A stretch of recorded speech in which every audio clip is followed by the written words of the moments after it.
Hello everyone, good morning. Welcome to JK studies classes. I hope सभी लोग अच्छे होंगे।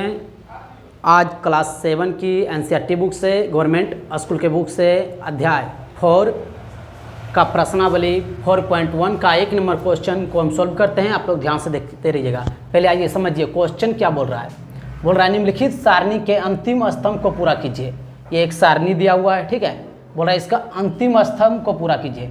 अंतिम स्तंभ में बोल क्या रहा है, पहले ये देख लेते हैं। बताइए कि समीकरण संतुष्ट होती है या नहीं।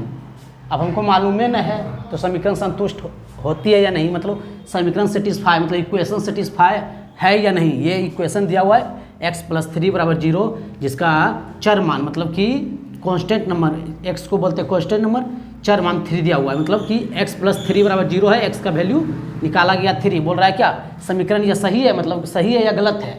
अब हमको मालूम है ना है तो कैसे हम बताएंगे।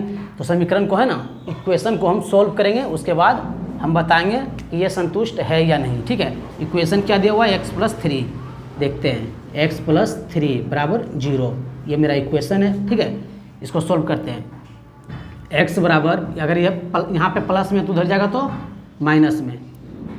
x + 3 = 0 है, इक्वल टू के उस तरफ जाता है। प्लस में कोई भी संख्या रहता है तो इक्वल टू के उस तरफ जाता है तो माइनस में हो जाता है। अगर माइनस में रहता है तो उस तरफ जाता है तो प्लस में हो जाता है। अगर इधर डिवाइड में रहता है तो उधर जाता है तो गुना में हो जाता है। अगर इधर गुना में रहता है तो उधर जाता है तो डिवाइड में हो जाता है। ध्यान रखिएगा। अगर x + 3 = 0 दिया हुआ है, ये प्लस में तो उधर जाएगा तो माइनस में, मतलब x = -3 आया है। यहाँ पे क्या दिया हुआ है x = 3। ये संतुष्ट नहीं करता है, ये गलत है। x चर का मान गलत निकाला हुआ है, x का मान गलत है। ये इसका मतलब बताइए कि समीकरण संतुष्ट होती है या नहीं। नहीं होती है ना। इसका आंसर यही होगा। फिर दूसरा हम बोल रहा है x + 3 = 0, x = 0 आता है या नहीं। वही समीकरण है, देखिए सेम वही समीकरण है, x + 3 = 0। तो x बराबर क्या निकला था, -3। यहाँ पे दिया हुआ x = 0। बोल रहा है समीकरण संतुष्ट होगा, गलत देता है गधा, बोलता है समीकरण संतुष्ट होगा। नहीं होगा, क्यों होगा, नहीं होगा। समीकरण तीसरा में तीसरा समीकरण भी वही है, x + 3 = 0, x + 3 = 0। अब की बार दिया है x + 3 = 0 का मान दिया है x - 3, x = -3, x = -3 आया था ना। इसका मतलब ये सही है, ये सही बताया है, बोले तो सही बना के दिया है लास्ट में। इसका मतलब ये समीकरण संतुष्ट करता है। इसका आंसर होगा हाँ, है ना। चलिए फिर बोल रहा है अगला समीकरण अब दे दिया, अब की बार समीकरण में बदल दिया है ना। चलिए देखिए, समीकरण बदल दे या कुछ कर दे, हमको तो सॉल्व करके बताना ही है। फिर बोलेंगे तो फिर समीकरण को सही किया जाएगा। देखिए न्यू समीकरण आया 4 नंबर में, x - 3 = 1।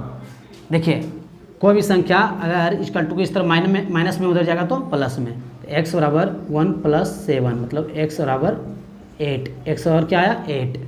तो देखते हैं समीकरण x और 7 दिया हुआ है, गलत है ना। यहाँ पे गलत दिया हुआ है, x और आना चाहिए 8, गलत दिया हुआ है। इसका मतलब नहीं, समीकरण संतुष्ट नहीं करता है। फिर देखिए 5वां नंबर में भी वही क्वेश्चन है, x - 3, हाँ यहाँ पे 1 होगा, है ना। x - 3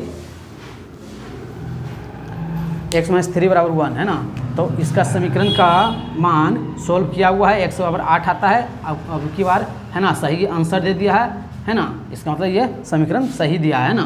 इसका मतलब हाँ यही तो आंसर होगा, है ना।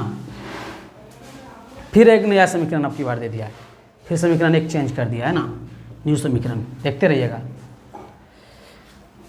कितनों समीकरण चेंज कर दे, बनाना तो है ही। आप लोग सिर्फ ध्यान से देखते रहिएगा। देखिए हम बताए थे कोई भी संख्या इधर डिवाइड में रहता है तो उधर जाता है तो मल्टीपल में हो जाता है, इधर मल्टीपल में रहता है तो उधर जाता है तो डिवाइड में हो जाता है। देखिए ये 5x, मतलब ये इसके साथ मल्टीपल में है तो x = 5 = उस तरफ जाएगा तो क्या चीज़ में हो जाएगा, इधर मल्टीपल में उधर जाएगा तो डिवाइड में। 5 × 5 = 25, मतलब x बराबर क्या आया है, अरे x बराबर आया है 5। क्या आया है 5। अब देखते हैं समीकरण नंबर vi, मतलब 6।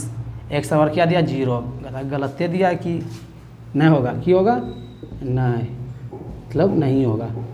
छापने वाला मतलब माइंड को चेक करने के लिए दिया है, माइंड टेस्ट हो रहा है कि समीकरण आप सही बनाते हैं या गलत बनाते हैं। देखिए फिर दूसरा नंबर में दिया है वही इक्वेशन है ना। बोला 5x और 25, हाँ कितना मान दिया है 5, x और 5, इसका मतलब सही दिया है, ये सही दिया है, इसका आंसर होगा हाँ, है ना। फिर दिया हुआ है 5x और 25 मतलब इसका मान दिया है -5, अब फिर गलत दे दिया है, मतलब आना चाहिए x और 5, यहाँ दिया हुआ है -5, इसका आंसर होगा नहीं, है ना। चलिए समीकरण सेटिस्फाई हो गया है, मतलब समीकरण संतुष्ट हो गया है। बस क्वेश्चन में यही बोल रहा था, इतना करने के बाद मेरा क्वेश्चन का आंसर सही हो जाएगा। आई होप सभी लोग को समझ में आया होगा। धन्यवाद।